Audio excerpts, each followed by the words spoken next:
Manong, follow that car!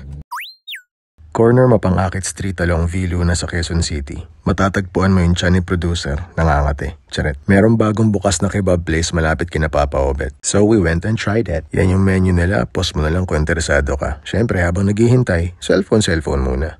Oh, nagkalapagan na. Yan yung kanilang beef kebab with biryani rice. Yan naman yung all-in-one plate. Ito parang sandwich pero baked. Hawashi ang tawag. Sa Egypt nag-originate. Bilang chicken lover na katulad ko, yung chicken nila dito, in my opinion, is a banger bro. Kaya no wonder si Papa Obet na pa-react ng ganito.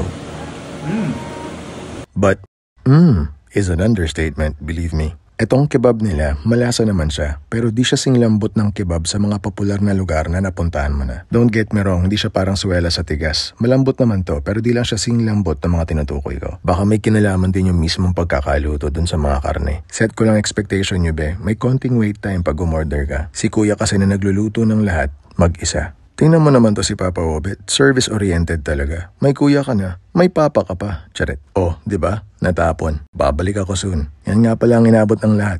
Nyarap!